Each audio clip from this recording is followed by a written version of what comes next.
Today we're processing a machine-readable tree from Vasilikopoulos et al. This looks like a one-kite tree, so always very comprehensive analysis and very robust. Very informative data used, so usually amongst the best topologies. Now the data is on Dryad. This was about a 2 GB download, and so we cut the file and we can see what they've made available. And immediately we have a great format for terminal IDs, simple as possible, genus name, underscore, then species name. We can see there's some species ambiguous terminals, which is very common for insects. Another one here. And we can see some simple format for branch links. I don't notice any scientific notation. And we could see some minor complexities here. So we have a binomial followed by underscore and a number. So sometimes this is if a species repeats, they will sometimes put a 2 after one of them. But in this case, it's a sister to something quite different. So I'm not sure why number is required there.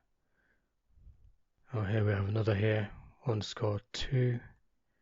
So we'll have to trim that off. And here we have a mosquito with 2 appended items. So these will need trimming off, but otherwise this should be quite simple to process. Now, when we open in a tree viewer, first thing we'll notice is it seems to be unrooted. So we have Stylops. This is sister to this kind of near beetles. We have a ground beetle. We have some Hymenoptera and flies. So this is the outgroup here essentially. So first thing we need to reroute. So click this node here. Now this phylogenetic Neuroptera, what they're called, Neuropteridae. They're not the most widely known insects. You've probably seen some of these hanging around your apartment. These lacewings, green lacewings.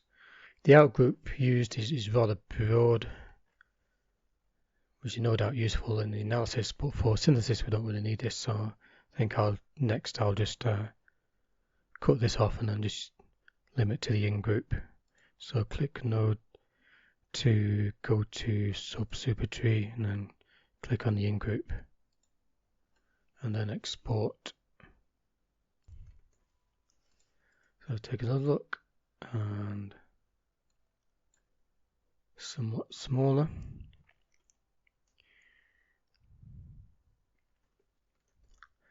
We can run this through a script to add higher taxon names to the terminals. I'll quickly do that first, I think.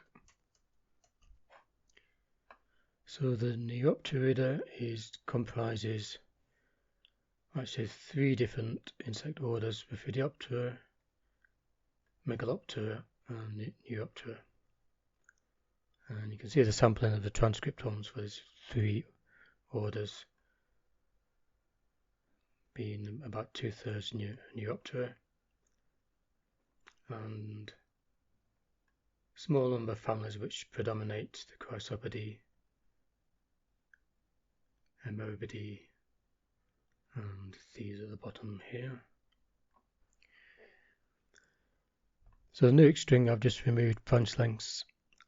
I've used the simple numbering format, which is a floating point. Now occasionally you'll get mostly floating point and some scientific notation, which you can detect if you put a E in a character match, an E and a hyphen, then you'll pick up scientific notation. I haven't done that, so these are all the same format for the branch lengths.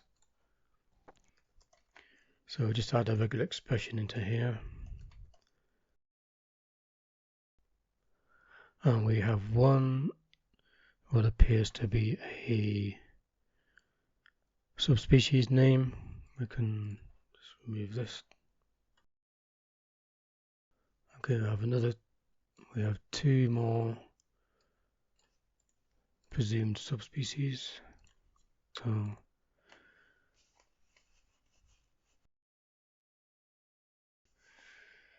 the only terminals which we have 14 terminals which are not immediately recognized as a binomial, and these are,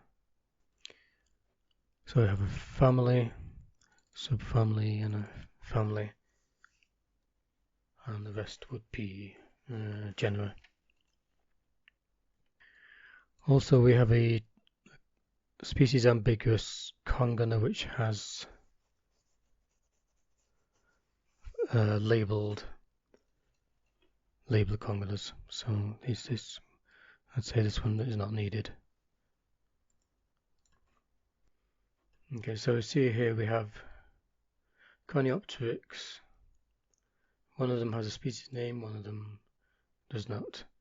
Now this is informative and it tells you it gives some evidence of monophyly, although only two. But otherwise you can't really use this for synthesis. You can only really use one of these when you're trying to integrate it with other data sets. So I'm going to remove one of these.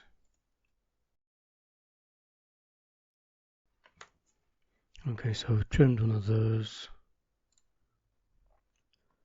So I'm not really clear what to do. Generally, there's not much more I would process here. The only issue is these. A lot of the scripts I use, it works on terminals with at least genus level identification. So it may not work. This may cause me some issues, these three here. I mean, one thing I could do is change these to if this is deemed the representative of this subfamily, I could just change this with say a type genus. So for these three terminals with high taxon names, I've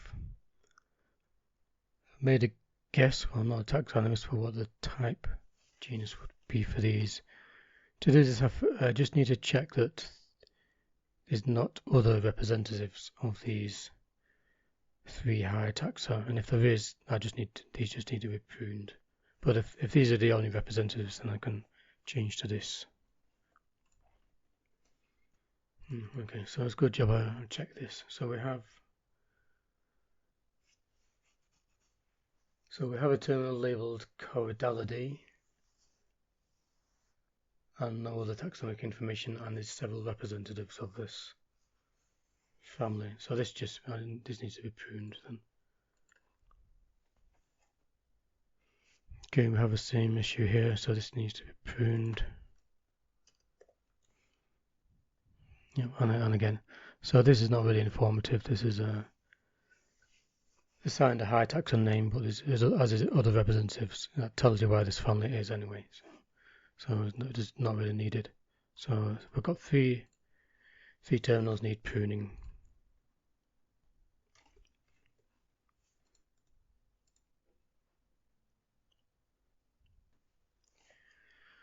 Check the output. These are branch lengths. These can be ignored. There's just some purpose for useful in grafting, but otherwise this should be now suitable input for synthesis. So not much that we had to do here.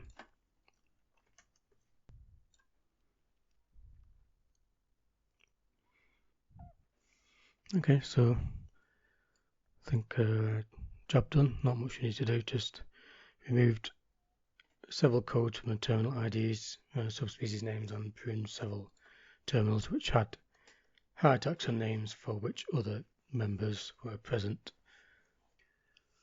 So you can see the taxonomic distribution of the representatives of the terminals here, and the counts: 18 families, 63 genera, and 88 terminals after we've trimmed off the outgroup and a small number of other things. So job done.